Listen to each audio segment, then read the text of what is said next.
What's that glowing ball that makes me feel hot? What's that glowing ball that shows me the path? What are those tiny dots that do nothing for me? Why is it blue once and black the next? What if I could answer these questions for you and then some? Because every civilization that has ever existed asked these same questions. If you too can think of at least these questions, then you can also talk to the universe. Because the sun, the moon, the stars, and you are all part of the same universe. Like when you join a new class, the subject is unfamiliar and the teacher may seem like an alien speaking a different language. Yet, somehow you bring yourself to ask questions. You communicate. You learn the language the teacher spoke. Now you can frame your questions better. Now you're closer to understanding the subject. Or you're a parent trying to teach your child the language of human civilization. Standing, walking, running, eating, sleeping, or vice versa, you're the child trying to learn the language of your parents. So, why can't we think of the universe as the parent and ourselves as the children? Maybe that's exactly what every civilization was trying to do, to learn the language of the universe. Who made me? Who made them? Who am I? Where am I? Where are others? Where will I go? How was I made? How did I get here? How do I move? When did I come to? When do I become something? When was this glowing ball made? Thousands of years have passed. Civilizations have risen and fallen. Empires have come and gone. Yet the questions remain.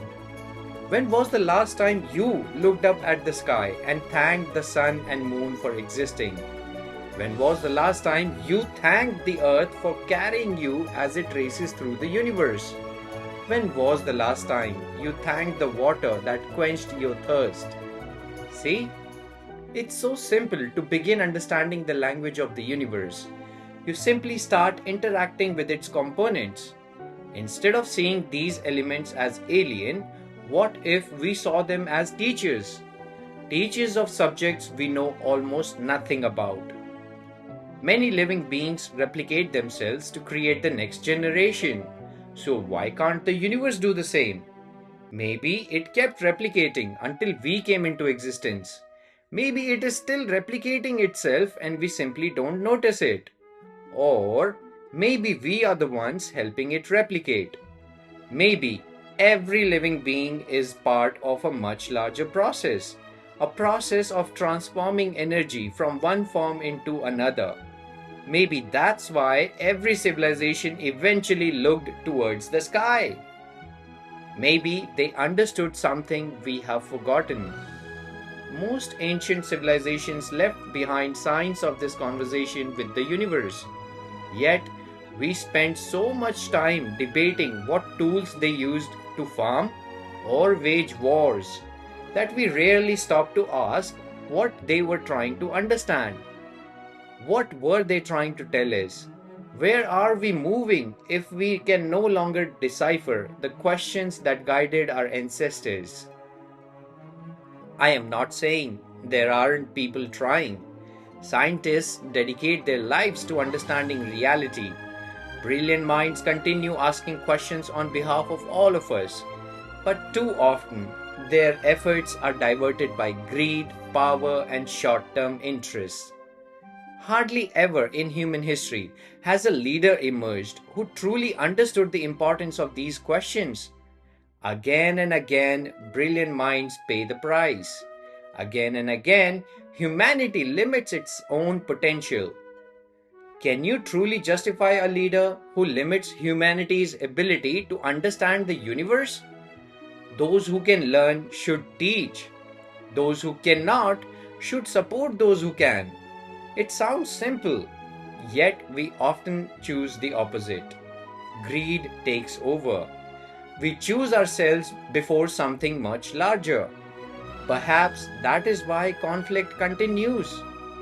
Perhaps that is why we struggle to see another as part of the same story. Because if we accepted that our roots extend beyond nations, beyond civilizations, beyond generations, and all the way back to the beginning of the universe itself, then every human being becomes a distant relative, a brother, a sister, and suddenly some of our actions become much harder to justify. I am not advocating for one generation or 10 generations. I am advocating for the entire story. The story stretching back nearly 14 billion years. If someone tells you we simply appeared overnight, that isn't true. Even a fetus requires time, growth, and countless processes working together before it becomes what it is. So did we. So did everything. A single thought may not have made the universe, but every question we ask brings us one step closer to understanding it.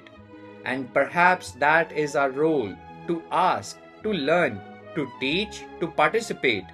Because all forms of the universe are already in front of us if we know how to look. And one day, when our brief moment is over, we return to the same universe from which we came. So, before that day arrives, try to participate in its story a little better. Try to learn its signs. Try to communicate with it properly. Try to be a better story than the ones you have read so far. Let's rewrite our history and make a place for ourselves among the stars. Live in us. The universe is one whole body. You're the cell that needs to function properly.